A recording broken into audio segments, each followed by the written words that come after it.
Hello दोस्तों, आप सभी लोग का स्वागत है आपके मिशन करियर अकेडमी में। तो आज का हमारा प्रैक्टिस सेट नंबर ये 5वां होने जा रहा है और आपको बताते चले कि उत्तर प्रदेश पुलिस का ये प्रैक्टिस सेट है 1 से 4 तक हो चुका है और ये प्रकाशित किया गया चैंपियन पब्लिकेशन यानी कि बाई गगन सर के द्वारा। और हाँ, आरडब्ल्यू और एग्जामपुर का मैं प्रैक्टिस सेट यूपी पुलिस के लिए करा चुकी हूँ। अगर आप चैनल पर हैं तो आप जाके प्लेलिस्ट में देख सकते हैं। और आपको बताते चले कि आरडब्ल्यू एग्जामपुर या फिर चैंपियन पब्लिकेशन, इन सभी का आपको पीडीएफ चाहिए बिल्कुल फ्री ऑफ कॉस्ट में, तो आप हमारे टेलीग्राम से जुड़ सकते हैं, जिसका लिंक हमारे डिस्क्रिप्शन में दिया है। और साथ ही साथ यहाँ पे स्कैनर शो हो रहा है, तो गूगल स्कैन से स्कैन करिएगा, आप हमारे टेलीग्राम चैनल से जुड़ सकते हैं और वहां पे आपको फ्री में पीडीएफ प्रोवाइड हो जाएगा। या फिर आप सर्च कर सकते हैं टेलीग्राम में जाकर के एम्बिशन करियर अकेडमी, तो हमारे चैनल का लोगो आएगा और वहां से आप हमारे टेलीग्राम को ज्वाइन कर सकते हैं। तो चलिए, सबसे पहला क्वेश्चन है कि किस अनुच्छेद में अल्पसंख्यकों के लिए शिक्षण संस्थान का प्रावधान किया गया है। ध्यान रखिएगा, ये अनुच्छेद 30 के अंतर्गत कहा गया है, उसमें अल्पसंख्यकों के बारे में। ठीक है, अगला है कि भारतीय संविधान के प्रस्तावना में किस प्रकार की स्वतंत्रता नहीं दी गई है। ध्यान रखिएगा, उसमें आर्थिक स्वतंत्रता नहीं दी गई है। अगला है कि भारतीय संविधान का कौन सा अनुच्छेद नए राज्यों के गठन के विषय में है। तो हमारे भारत में नए राज्यों के गठन के बारे में आर्टिकल 3 कहता है, यानी कि इसके बारे में बात कही गई है आर्टिकल 3 में। अगला है कि भारतीय संविधान में राष्ट्रीय भाषाओं का विवरण अनुच्छेद 343 से 51 तक निर्दिष्ट है, यह किस भाग में है। ध्यान रखिएगा, जो हमारा अनुच्छेद है 343 से लेकर के 51, ये भाषा के बारे में बात करता है, लेकिन ये किस भाग के अंतर्गत पूछा है, तो भाग 18 में कही गई है। अगला है कि भारतीय संविधान को किसने अर्थ संघीय बताया। तो भारतीय संविधान को, ध्यान रखिएगा, केसी वेयर के द्वारा अर्थ संघीय बताया गया। अगला 1857 के क्रांति के समय भारत का वायसराय कौन था। तो उस समय, ध्यान रखिएगा, भारत का वायसराय लॉर्ड कैनिंग था। ओके, अगला क्वेश्चन है कि किसने हरिजन सेवक संघ की स्थापना की थी। ध्यान रखिएगा, हरिजन सेवक संघ की स्थापना की गया था महात्मा गांधी के द्वारा। अगला है सुविख्यात सूर्य मंदिर किस स्थान पर निर्मित है। तो ध्यान रखिएगा, ये निर्मित है कुड़ात में। ओके, अगला क्वेश्चन देखिए क्या दिया है। अगला आगे क्वेश्चन दिया है कि वैदिक काल में वर्णित 4 वेदों में सबसे पुराना वेद ऋग्वेद है, इसे पढ़ने वाले को क्या कहा जाता है। ध्यान रखिएगा, इसे पढ़ने वाले को होत्रा कहा जाता है। अगला वेनसांग किसके दरबार में आया था। तो वेनसांग, ध्यान रखिएगा, ये आया था हर्षवर्धन के दरबार में। ह से वेन, ह से हर्षवर्धन हो जाएगा, ये ट्रिक से आप याद रखिएगा। अगला है कि खानवा का युद्ध 1527 में बाबर और किसके बीच हुआ था। तो खानवा का युद्ध 1527 में बाबर और राणा सांगा के बीच हुआ था। ओके, अगला क्वेश्चन है कि सूर्य भूमध्य रेखा पर सीधे चमकता है और जिसे विश्वत कहते हैं, यह भारत के किन तिथियों को होता है। तो भारत में किन तिथि को होता है। ध्यान रखिएगा, 21 जून से लेकर के 23 सितंबर तक। अगला है कि पृथ्वी और सूर्य के बीच पेरिहीलियन की स्थिति कब होती है। तो पेरिहीलियन की स्थिति हमारे सूर्य और पृथ्वी के बीच ये कब होती है पूछा है, तो 3 जनवरी को होती है। अगला, अंतर्राष्ट्रीय तिथि रेखा किस महासागर से होकर गुजरती है। यानी कि ये होकर गुजरती है प्रशांत महासागर से।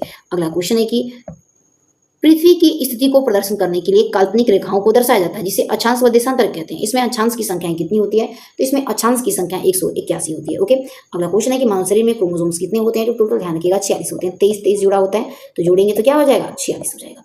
अगला है रक्त समूह की खोज किसने की थी। तो इसकी खोज की थी लॉर्ड स्टीनर के द्वारा। आइए अगले प्रश्न की तरफ बढ़ते हैं। आप चैनल पर हैं तो प्लीज लाइक से सब्सक्राइब जरूर करिएगा, ताकि हमारा मनोबल बढ़ा रहे। अगला है कि सौर ऊर्जा का स्रोत क्या है। ध्यान रखिएगा, सौर ऊर्जा का स्रोत होता है नाभिकीय संघनन। अगला है कि निम्न में से किस जाति में ब्रह्म निषेचन होता है, यानी कि बाहर निषेचन होता है। ध्यान रखिएगा, मेंढक में। अगला है कि भारत विश्व में किस अनाज का सर्वाधिक उत्पादक एवं सर्वाधिक आयातक है।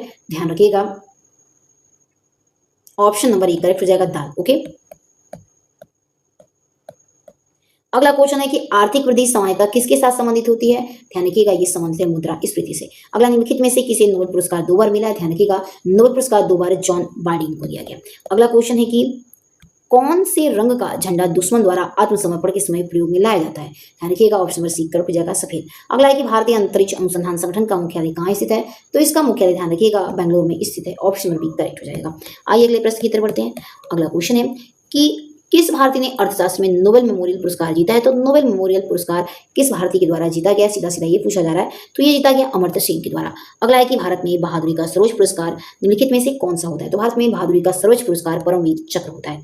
आइए अगले प्रश्न की तरफ बढ़ते हैं। अगला है कि भारत में दूध उत्पादन को बढ़ावा देने के लिए वर्गीज कुरियन के किस क्रांति की शुरुआत की थी। वर्गीज कुरियन ने होना चाहिए, इन्होंने किस क्रांति की शुरुआत की। तो इनके द्वारा श्वेत क्रांति दूध उत्पादन के लिए लाया गया। अगला पुस्तक देवदास के लेखक कौन है। तो देवदास की पुस्तक के लेखक शरद चंद्र चट्टोपाध्याय हैं। अगला है कि मांडेन किस प्रकार का उपकरण है। ध्यान रखिएगा, ये एक इनपुट और आउटपुट उपकरण है। अगला क्वेश्चन है कि एक ऐसी छवि है जो प्रायः फोरम और सामाजिक नेटवर्क में ऑनलाइन व्यक्ति का प्रतिनिधित्व करती है। ध्यान रखिएगा, सी करेक्ट हो जाएगा, अवतार। अगला है कि मनरेगा कार्यक्रम 2006 में शुरू किया गया। यह एक गारंटी कार्यक्रम है जो ग्रामीण व्यक्तियों को कितने दिनों तक काम करने की गारंटी देता है। ध्यान रखिएगा, सी करेक्ट हो जाएगा, 100 दिनों तक।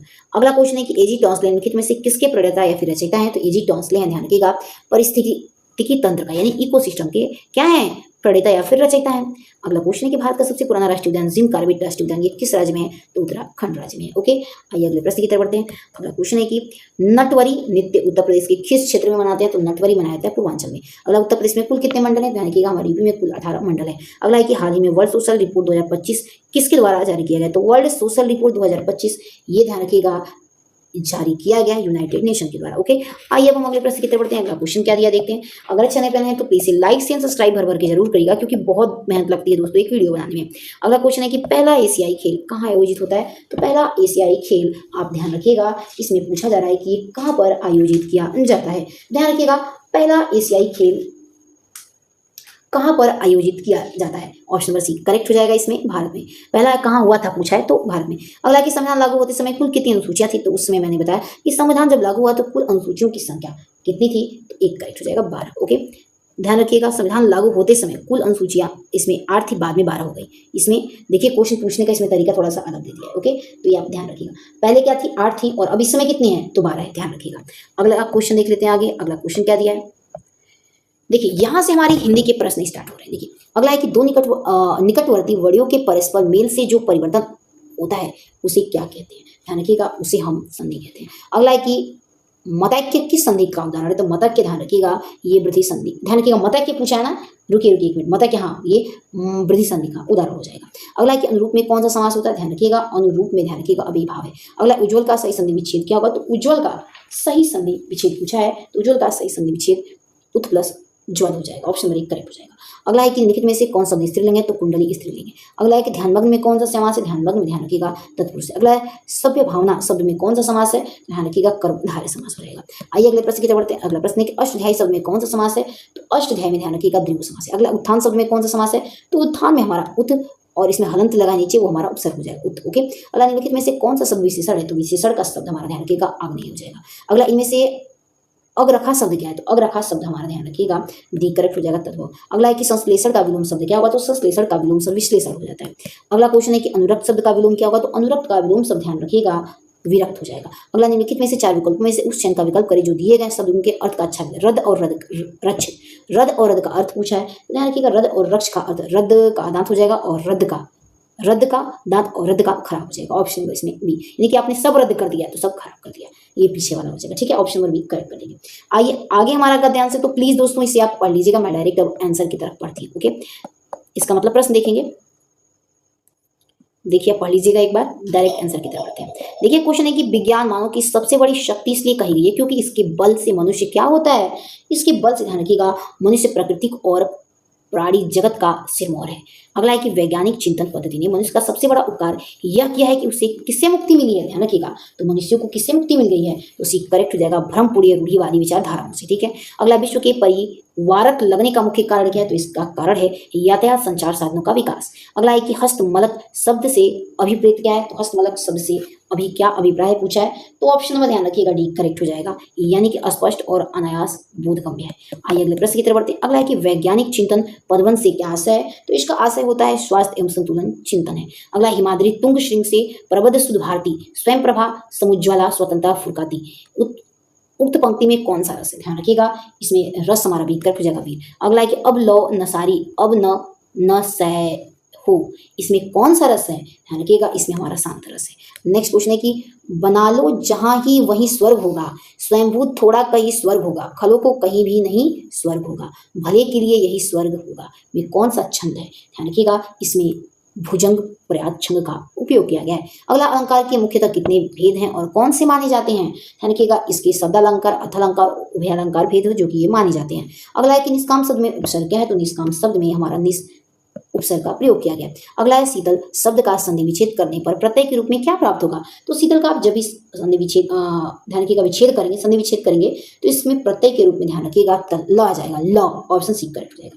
अगला है कि बूंद बूंद से घट भरे, सही विकल्प का चयन करें, इस लोकोक्ति का ध्यान रखिएगा, इसका राइट आंसर ये हो जाएगा टपकत ऋतु होय। ओके, आगे इसमें क्या करना है? आगे इसका क्या है वो भरना है। अगर एक दिन में यह सोफा बन जाता है और रात को पलंग, इसे कहते हैं, ध्यान रखिएगा, उससे हम एक पंथ दो काज कहते हैं, यानी कि एक ही चीज में दो चीज होना। अगला है कि 9 दिन चले 2.5 कोस। मुहावरे का अर्थ क्या है कि 9 दिन में ये 2.5 कोस ही चले। लोग बोलते हैं ना कि 9 दिन में 2.5 कोस ही चले हो, तो बी कर पड़ेगा, ज्यादा समय में कम काम करना। अगला, दिए गए विलोम शब्द का ज्ञात कीजिए। ऊर्ध्वगामी का विलोम क्या होगा? तो ऊर्ध्वगामी का विलोम शब्द अधोगामी हो जाएगा। ओके, अगर आप चैनल पर हैं तो प्लीज से दोस्तों अधिक से अधिक लाइक एंड सब्सक्राइब जरूर करिएगा ताकि हमारा मनोबल बढ़ा रहे। नेक्स्ट है कि थोड़ा सा भी प्रसाद आपकी सफलता को बदल सकता है। थोड़ा सा भी प्रमाद लिखा है, प्रमाद, प्रसाद नहीं प्रमाद, आपकी सफलता को बदल सकता है। शब्द में विलोम शब्द क्या होगा? जो अंडरलाइन सफलता का विलोम शब्द इसमें से पूछा है कि क्या होगा, ध्यान रखिएगा, इसका विलोम शब्द क्या हो जाएगा? असफलता। अगला, इनमें से कौन सा शब्द आकाश का विलोम है? तो आकाश का विलोम शब्द, ध्यान रखिएगा, पाताल है। अगला, आलोक का विलोम क्या होगा? तो आलोक का विलोम शब्द तिमिर हो जाएगा। व्याप्त का विलोम शब्द क्या होगा? तो व्याप्त का विलोम शब्द अव्याप्त हो जाएगा। मैथिली गुप्त ने इतिहास के उपेक्षित नारी पात्र इनमें से किस पुस्तक में प्रतिष्ठित किए? ध्यान रखिएगा, राइट आंसर सी हो जाएगा, साकेत को। अगला है कि भाव विलास और रस विलास कृति के लेखक कौन है? तो इसके लेखक हैं देव। अगला है कि तीन लोगों का स्वामी, इस वाक्यांश के लिए सही शब्द कौन सा हो जाएगा? तो ध्यान रखिएगा, डी करेक्ट हो जाएगा, त्रिलोकी। अगला है कि जिसका जन्म कन्या के गर्भ से हुआ है, उसके लिए शब्द कौन सा है? उसके लिए एक शब्द हम कानीन का प्रयोग करते हैं। अगला है भयानक रस का अस्थायी भाव क्या है? तो इसका अस्थायी भाव, ध्यान रखिएगा, भय हो जाएगा। अगला क्वेश्चन है कि जो ममत्व में रहित हो, उसके लिए एक शब्द, जो ममत्व से रहित होता है, यानी कि ममता से जो रहित है, उसके लिए एक शब्द हम क्या कहते हैं? तो उसे हम क्या कहते हैं? निर्मम कहते हैं, जिसके पास कोई ममता नहीं हो, मम से यानी कि ममत्व से क्या है? रहित है। अगला है सांतरस का अस्थायी भाव क्या होगा? तो सांतरस का अस्थायी भाव निर्वेद हो जाएगा। तो चलिए दोस्तों, इस पे भर भर के लाइक से सब्सक्राइब जरूर करिएगा ताकि हमारा मनोबल बढ़ा रहे। तब तक के लिए अपना ध्यान रखिएगा, ऐसे ही मन लगा के पढ़िए। मिलते हैं अपने अगले वीडियो में, तब तक के लिए जय हिंद, जय भारत।